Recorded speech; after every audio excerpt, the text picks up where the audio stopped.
Hello, dear students. Today we will start this new chapter, The Third Level by Jack Finney. Jack Finney was an American writer जिन्होंने अपनी book the clock of time से इस chapter को इस book में publish कराया। तो ये चैप्टर है, ये डील करता है एस्केप अपनी रियलिटी से करना। मेन कैरेक्टर है चार्ली, जो कि ग्रैंड सेंट्रल में एक नया लेवल डिस्कवर करते हैं। उनके एक फ्रेंड है साइकेट्रिस्ट और उनकी जो वाइफ है लूसी। तो ये मेन कैरेक्टर से चलिए स्टार्ट करते हैं story. Hello dear students, today we will start a new chapter from the book Vistas. In class 12 English core हमारे पास दो बुक्स हैं, फ्लैमिंगो एंड विस्टास। तो ये विस्टास का फर्स्ट चैप्टर है, the third level by Jack Finney. ये जो चैप्टर है ये जैक फिनी की एक बुक से चैप्टर लिया गया है, द थर्ड लेवल। जो थर्ड लेवल है ये बहुत ही इंटरेस्टिंग स्टोरी है। ये जो है वर्ल्ड वॉर के बाद सेट करी गई है सारी स्टोरी। और ये जो मेन थीम है इस स्टोरी की ये है कि तो जो हमारी लाइफ है इसमें बहुत डर है, इनसिक्योरिटी है, खूब लड़ाई झगड़े और बहुत ही वरी है। तो इस स्टोरी में कैसे जो मेन कैरेक्टर हैं चार्ली, वो एस्केप होते हैं इन सारी चीज़ों से, एक नए वर्ल्ड में वो इमेजिन करते हैं जैसा वो वर्ल्ड चाहते हैं जहाँ पे वो जाना चाहते हैं। तो वो कैसे रियलिटी से एस्केप होके इमेजिनेशन में जाते हैं, लेकिन वो कहते हैं कि ये इमेजिनेशन नहीं है, ये रियलिटी है। ठीक है, तो चलिए इस चैप्टर को हम स्टार्ट करते हैं। ये क्या चैप्टर है। एक बार क्या होता है, चार्ली जो है ऑफिस में देर तक काम कर रहा होता है, फिर वो वापस अपना घर जाता है। उसने लॉन्ग कोट पहना हुआ है, हैट पहनी हुई है। तो वो जब ग्रैंड सेंट्रल जाता है न्यूयॉर्क के, तो वहाँ पे यूजुअली 2 लेवल है। तो वो देख रहा है, जा रहा है, लोग उसके साथ जा रहे हैं, वो भी अपने घर। उसके मन में बस यही था कि वो काफ़ी लेट हो गया है और उसको अपनी बीवी के पास जाना है घर पे। तो वो जा रहा होता है, सोच विचार करता रहता है, इतना खोया रहता है कि थोड़ी देर बाद वो देखता है कि उसको जो है लगता है कि वो थर्ड लेवल पे हो गया है। और उसको चलते चलते उसको ये लगता है कि इसकी जो ब्रांचेस हैं, जैसे ट्री की ब्रांचेस फैलती हैं, उसको लगता है ग्रैंड सेंट्रल जो है ये, इसमें भी सबवे और सारी जो है ब्रांचेस फैल रही हैं, कॉरिडोर्स फैल रहे हैं। कॉरिडोर्स आपको पता है क्या होता है? जैसे आपके क्लासरूम के आगे जो पूरा एक गैलरी टाइप बनी होती है वो कॉरिडोर है। तो वो कहता है इसके कॉरिडोर्स जो है ग्रैंड सेंट्रल के ऐसे ही फैलते जा रहे हैं जैसे एक ट्री की ब्रांचेस हैं। जब भी मैं आता हूँ यहाँ पे मुझे नई जगह देखने को मिलती है। कभी मुझे लगता है मैं किसी कॉरिडोर से निकल के किसी होटल में पहुंच गया हूँ, कभी कहीं बाहर ही पहुंच गया हूँ। तो आज जो है वो क्या देखता है थर्ड लेवल पे, कि जो इमेजिनेशन करता है, जो बताया जा रहा है, उसने देखा कि स्मॉल रूम्स हैं, बहुत कम टिकट विंडोज हैं, लकड़ी की बिल्कुल पुराने स्टाइल की बनी हुई हैं। और उसने जो देखा आदमियों ने जैसे ही पॉकेट वाले कोट पहने हुए थे और वॉचेस थी, हैट थी, और जैसा उनका दाढ़ी का स्टाइल था, जैसे उन्होंने साइड बन मुस्टैच लगाई हुई थी, सब कुछ ओल्ड फैशन था। जो वुमेन का ड्रेसिंग स्टाइल था कि स्कर्ट्स हैं, हाई बटन शूज हैं, है ना।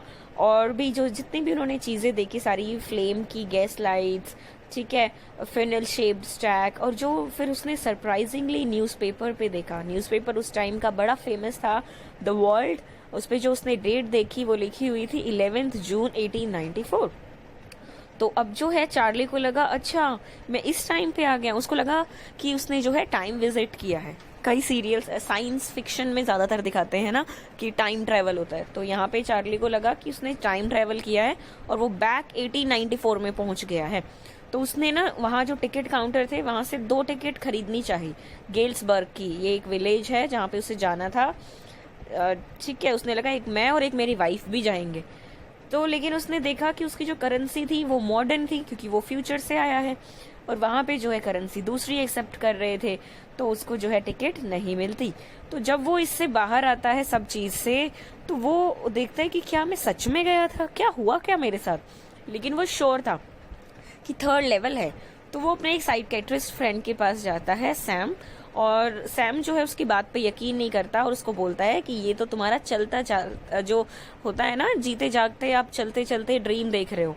कि आपके मन में कोई चीज़ है, कोई चीज़ अचीव आप करना चाह रहे हो और वो आपको एकदम से हेलुसिनेशन होता है, आपको अंदाजा लगता है कि हमने वो, अच्छा अभी तो मैं आई हूँ वहां से, हाँ मैंने तो वो करा है, मतलब आपको वहम सा लगता है, बट वो रियलिटी नहीं होती है। साइकेट्रिस्ट ये कहता है। साइकेट्रिस्ट क्या है, आपके जो है ये क्लिनिकल साइकोलॉजिस्ट के टाइप हैं, जो आपके दिमागी तौर से आपको हेल्प करते हैं, आपको गाइड करते हैं आपकी कंफ्यूजन को मिटाने के लिए।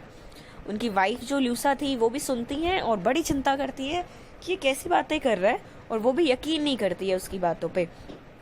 और जबकि प्रेसिडेंट्स जो न्यूयॉर्क थे उस टाइम पे, वो कह रहे हैं कि वो बेट, वो स्वेर, वो कसम भी खा सकते थे किसी भी चीज की, कितनी भी बड़ी प्रॉपर्टी की, कि 2 ही लेवल है हमारे ग्रैंड सेंट्रल में, और लेकिन चार्ली कहता नहीं, 3rd है। फिर उसके बाद क्या है इसमें मेन में बाद में क्या होता है, जो सैम है वो सैम डिसअपियर हो जाता है। अच्छा, इसमें एक और चीज है कि जो चार्ली है ना, चार्ली को स्टैम्प कलेक्शन का बड़ा शौक था। स्टैम्प कलेक्शन क्या होता है अभी मैं आगे बताऊंगी कि क्या उसका एक मजेदार चीज क्या थी उसके बारे में। अच्छा, अब सैम तो डिसअपियर हो गया। अब सैम से ना चार्ली को एक नोट मिलता है, वो बैक डेट में ही होता है, 18 जुलाई 1894।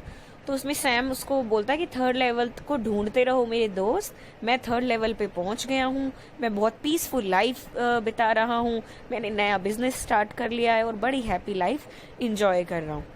ये जो चैप्टर है ना, ये बड़ा क्लियर नहीं है, ना ही ये सिस्टमेटिक तरीके से है कि एक स्टोरी आपको दी है और हैप्पी एंडिंग है, आपको सब पता चल गया। ये थोड़ी सी जो है आपको सोचने पे ही मजबूर कर देती है, और आप जैसे कुछ मूवीज की एंडिंग होती है ना कन्फ्यूजन वाली, कि आपको समझ ही नहीं आए कि क्या, वही है इस चैप्टर का, कि लास्ट तक आपको पता ही नहीं चलेगा 3rd लेवल है या नहीं है। ठीक है तो वैसे ये इमेजिनेशन ही, बट जो सैम का लेटर है वो आपको थोड़ा सा सोचने पे डाल देगा कि क्या था भाई या नहीं था।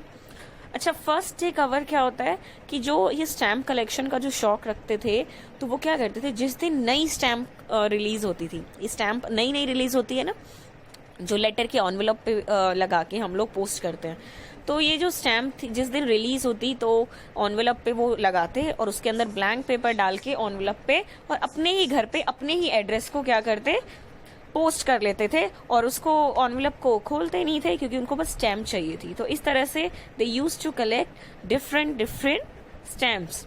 अब जो ये चार्ली के ग्रैंडफादर थे ना, वो भी यही स्टैम्प कलेक्शन करते थे।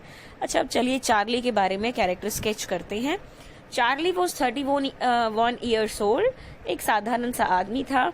ये जो था अपनी रियलिटी से भागने के लिए जो है टेम्पररी कुछ भी इमेजिन कर लेता था। इसकी वाइफ थी एक लूसा, और इसने अपने आप को इमेजिन किया कि ये गेल्सबर्ग एक जो है विलेज में पहुंच गया न्यूयॉर्क के 1894 में, और वहां पे जो है 3rd लेवल के थ्रू वो पहुंचा है, और वहां पे उसने क्या, जो सिक्योरिटी, पीस और जो उसकी हॉबी थी वो पूरी करने की सोच रहा था, जो वो मॉडर्न वर्ल्ड में नहीं कर पाया था। ये तो थी स्टोरी, इस चैप्टर की स्टोरी, और इसमें जो मैंने ये बताए हैं ये बहुत इंपॉर्टेंट क्विक नोट्स हैं, तो आप यहाँ से नोट डाउन कर लें। इसके बाद जो नेक्स्ट वीडियो होगी उसमें मैं मोस्ट इंपॉर्टेंट क्वेश्चन आंसर्स दूंगी। ये चैप्टर थोड़ा सा ट्रिकी है, कंफ्यूजन से भरा है, लेकिन मैंने बिल्कुल आपको बिट्स आपको नोट्स में दिया। जैसे चार्ली का कैरेक्टर स्केच है ये, फिर फर्स्ट डे कवर पूछा जाए तो क्या होता है आपको बताना है कि स्टैम्प कलेक्टर्स जो हैं buy stamp on the day और रिलीज वो मेल करते हैं एनवेलप। फिर ये जो है इस टॉपिक्स में मैंने डिवाइड कर दिया पूरे चैप्टर को, जो कि सिस्टमेटिक तरीके से ओरिजिनली नहीं है। और सैम का क्या था रोल, ये देखिए सैम कौन था, सैम एक साइकेट्रिस्ट था, देखो ठीक है। और फिर जो ये जो पूछा जाता है ना डिस्क्रिप्शन इम्पोर्टेंट, कि 3rd लेवल पे जो चार्ली का डिस्क्रिप्शन था क्या था, यानी 3rd लेवल पे चार्ली ने क्या क्या देखा, और जो मेन थीम है वो इस चैप्टर की ये है। ठीक है, तो I hope you have enjoyed this video. Good luck students, कोई भी क्वेरी है तो write in the comment section. Bye.